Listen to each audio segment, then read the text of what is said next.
रामपुरा में रहने वाला संपत बड़ा ही आलसी है और वो कुछ काम नहीं करता और कभी सीधे मुंह किसी से बात भी नहीं करता। एक सुबह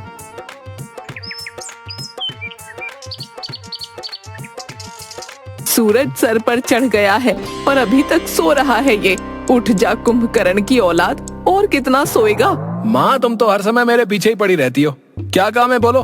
काम कुछ नहीं है, तेरी बहन ने रोटी पका दी है, जाकर खा ले। माँ ये निकम्मा तो खा ही लेगा, तू भी तो खा ले।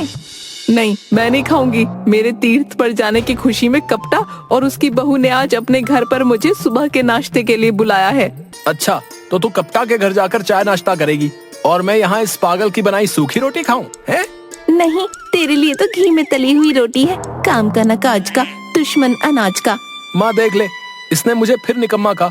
मैं तो तंग आ गई हूँ, एक तो तेरे निकम्मेपन से और दूसरा तेरी लड़ाइयाँ।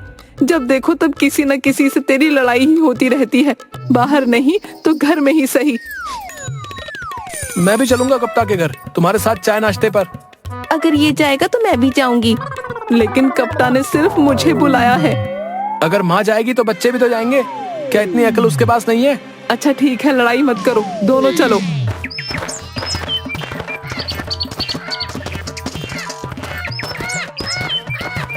तीनों कप्ता के घर पहुंच जाते हैं। दूसरी तरफ गांव के बाहर शेरवानी पहने, गले में एक छोटा बर्तन लटकाए और हाथ में टूटा हुआ छाता लिए एक नवाब साहब आते हैं और गले में लटके बर्तन में पान थूकते हुए। मियाँ अस्सलाम वालेकुम।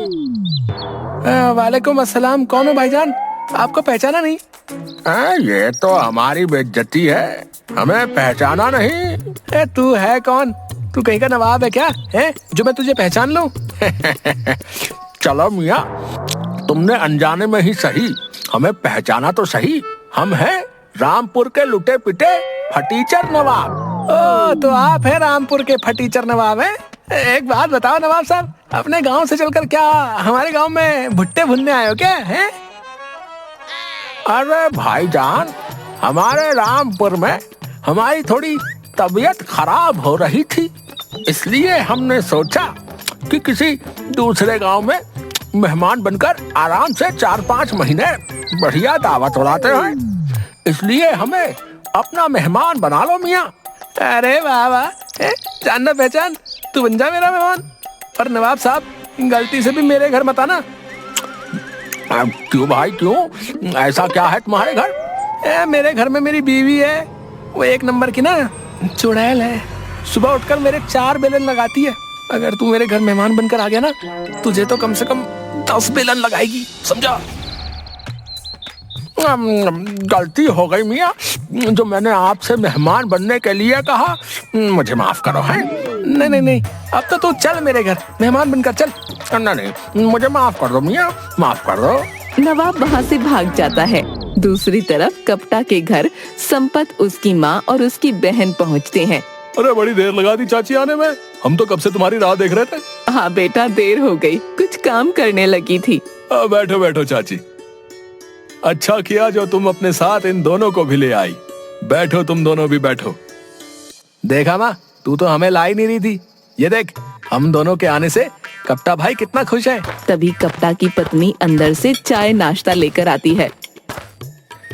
जलेबी और बिस्किट भी लाई हो भाभी? हाँ संपत, बिल्कुल खाओ, गरम है, गर्मा गर्म समोसे जलेबी। समोसे तो बड़े स्वादिष्ट हैं। हाँ चाची, गजरौला से लेकर आया हूँ खास तुम्हारे लिए। तीनों मजे से नाश्ता कर रहे होते हैं। चाची, तुम्हारे तीर्थ पर जाने की खुशी में हमने ये चाय पार्टी रखी है। तीर्थ पर जाना तो भगवान के दरवाजे पर हमारे लिए भी प्रार्थना करना। हाँ चाची, क्या पता आपकी प्रार्थना से ही भगवान हमारी सुन ले। जरूर बेटा, तुम भी तो मेरे बच्चों जैसे ही हो। कप्ता भाई, तुम तो कह रहे हो कि चाय पार्टी, लेकिन चाय तो यहाँ है ही नहीं। अरे चाय कहाँ रह गई? चाची के आने की खुशी में मैं तो चाय लाना ही भूल गई, अभी लेकर आती हूँ। एक बात बता कप्ता भाई, ये समोसे और चाय बिस्कुट में ही भगवान से अपनी बात मनवाएगा या कुछ खाने का भी इंतजाम है? बेटा बस कर, दूसरों के घर आए हैं, थोड़ी शर्म तो कर। अरे माँ, तू भी क्या है, अभी तो तू कप्ता भाई को कह रही थी कि तुम्हारे बच्चे जैसे ही हैं, फिर तो कह रही है कि दूसरों का घर। संपत, तुम परेशान मत हो। चाची के तीर्थ से आने के बाद हम बड़ी दावत भी करेंगे। माँ, हमें आए देर हो गई है, चलो हम घर चलते हैं। मैं नहीं जा रहा, तुम दोनों घर वापस जाओ। भाभी खाना बनाने वाली है, मैं तो दावत खा कर ही आऊंगा। हाँ चाची, रुक जाइए, खाना खाकर जाइएगा।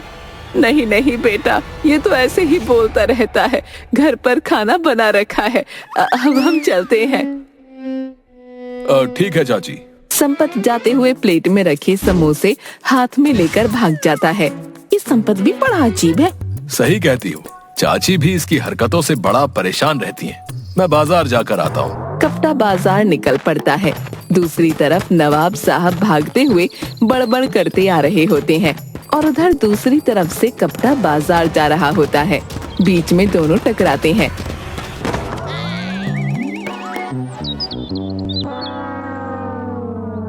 अब सलाम वालेकुम नवाब साहब। वालेकुम अस्सलाम बच्चा। आप हमारे गांव के तो लगते नहीं, कहाँ से आए हो और किसके यहाँ जाना है?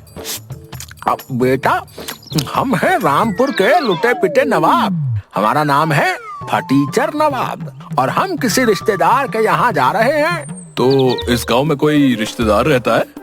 अरे नहीं नहीं मियाँ, हमारा तो यहाँ कोई रिश्तेदार नहीं रहता, लेकिन हम ताजी ताजी रिश्तेदारी जोड़ने में बड़े ही उस्ताद हैं। वैसे तुम्हारा नाम क्या है? नवाब साहब, हमारा नाम तो कपटा है और हम इसी गांव के हैं।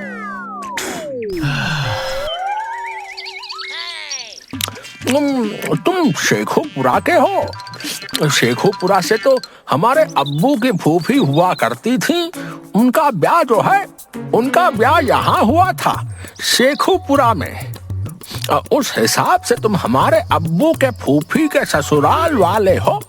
हमारे अब्बू के फूफा राजा साहब के यहाँ शाही कनमेलिया थे। क्या कहा नवाब साहब आपने? कनमेलिया? वही जो कान से मैल निकालता है? मियाँ, जवान संभाल कर बात करो। वो कोई मामूली कनमेलिया नहीं थे, वो तो शाही कनमेलिया थे। और हमारे अब्बू के फूफा और तुम एक ही गांव के हो, तो हुए ना तुम हमारे करीबी रिश्तेदार। अरे नवाब साहब, ये क्या जबरदस्ती की रिश्तेदारी निकाल रहे हो तुम, हैं? अरे हमारे यहाँ तो इसे बहुत करीबी की रिश्तेदारी कहते हैं। हम कुछ नहीं सुनेंगे अब तुम्हारी। हाँ, अब तुरंत हमें अपने घर ले चलो। अगर अब तुमने इनकार किया तो हम अपने ये मुंह का पान तो देख लो, तो तुम्हारे मुंह पर थूक देंगे और तुम्हें बंदर बना देंगे, बंदर। क्या मुसीबत है, तुम तो गले ही पड़ रहे हो नवाब साहब। अब तुम चाहे हमें गले पड़ा समझो या सर चढ़ा समझो, अब तो हम मेहमान बनकर तुम्हारे ही घर जाएंगे। हाँ, नवाब साहब जबरदस्ती कपटा के घर मेहमान बनकर चल देते हैं। दूसरी तरफ संपत अपने घर में चारपाई पर बंदरों की तरह कूद रहा होता है। ये क्या कर रहा है?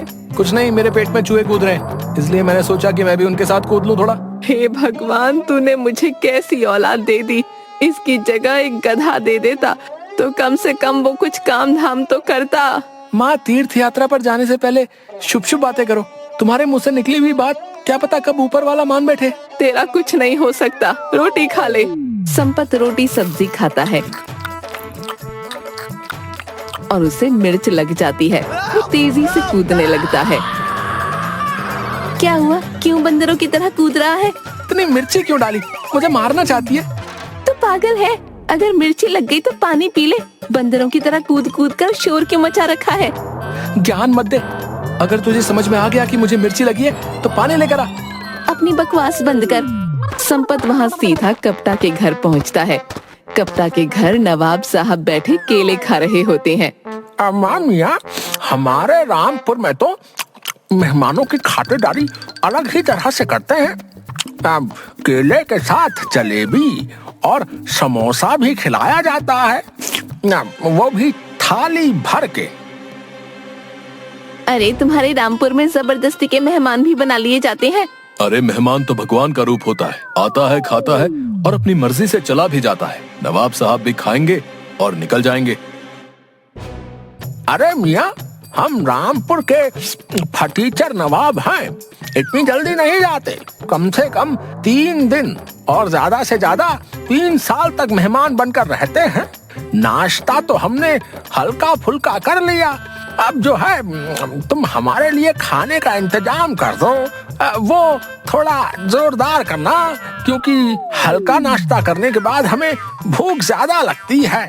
ए राम, लुट गई मैं तो। 2 दर्जन केले, 12 समोसे खाने के बाद भी ये इंसान कहता है कि इसने हल्का फुल्का नाश्ता किया। मियाँ, एक तो हम रामपुर के फटीचर नवाब ठहरे, दूसरा आपके मेहमान, तो हम आपके घर खाना क्यों नहीं खाएंगे?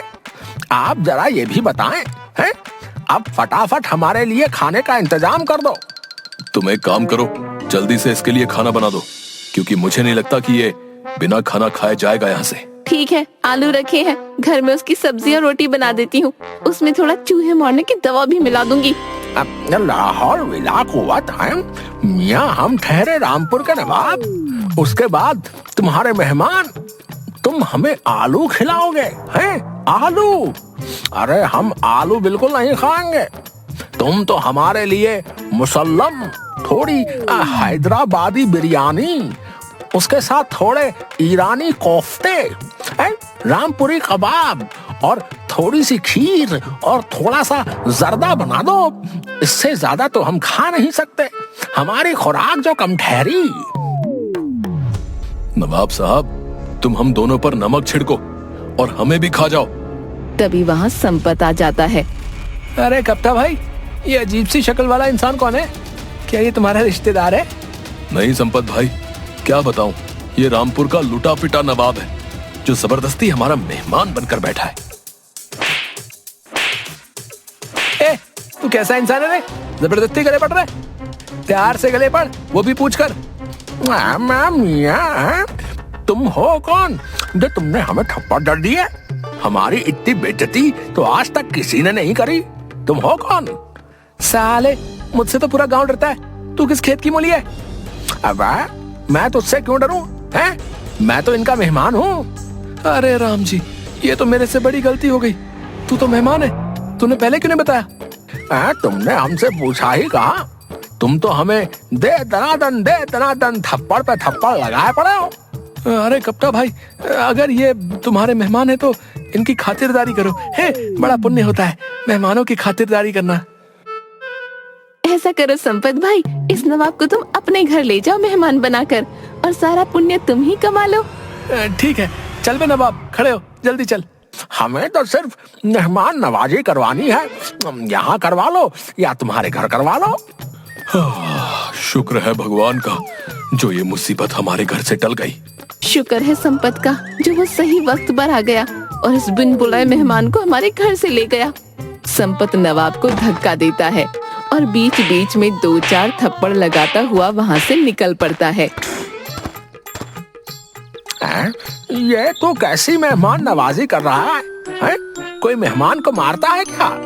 एक तो ले चल रहा हूँ, ऊपर से बकवास कर रहा है। हम रामपुर के फटीचर नवाब हैं, पैदल चलकर जाना हमारे शान के खिलाफ है। तुम एक काम करो, हमारे लिए एक घोड़ा मंगा दो, हम उसी पर सवार होकर तुम्हारे घर चलेंगे। रुक जा, तेरे लिए हवाई जहाज मंगवाता हूँ, जो सीधा तेरे को घर पहुँचा देगा। एक बात बताओ, घोड़ा तो मिलेगा नहीं, खुजली वाला गधा चलेगा? मियाँ, ये तो हमारी तौहीन है। मैं घोड़ा बन जाता हूँ, तू मेरे पर सवार हो जा, है? अम्मा, हमें क्या करना है? तू 4 पैर का घोड़ा मंगा या 2 पैर का? नवाब संपत की पीठ पर बैठ जाता है। संपत उसे उठाकर अपने घर ले जाता है और 4 पाई पर गिरा देता है। साले, तेरे हाथों में तो हाथी जितना वजन है। संपत सुमन को आवाज देता है। अरे संपत, ये उल्लू की शक्ल के किस गधे को पकड़ लाया तू? ये गधे का बच्चा नवाब हमारा मेहमान है, मेहमान की खातिरदारी करके पुण्य कमा ले। मोहतरमा, हमारी खातिरदारी करने के लिए थोड़े से मुगलाई पान और मुजरा देखने के लिए एक नचनिया मका लीजिए। माशाअल्लाह, मुजरा देखे बिना हमारा खाना हजम नहीं होता। इस फटीचर के ख्वाब तो देखो, अभी तेरे सर पर 2 झाड़ू लगाऊंगी ना, पूरी दुनिया तुझे मुजरा करती दिखाई देगी। तभी संपत की माँ आती है। अरे संपत, ये नमूना कौन है? इसे हमारे घर कौन छोड़ गया? माँ, ये जबरदस्ती का मेहमान है।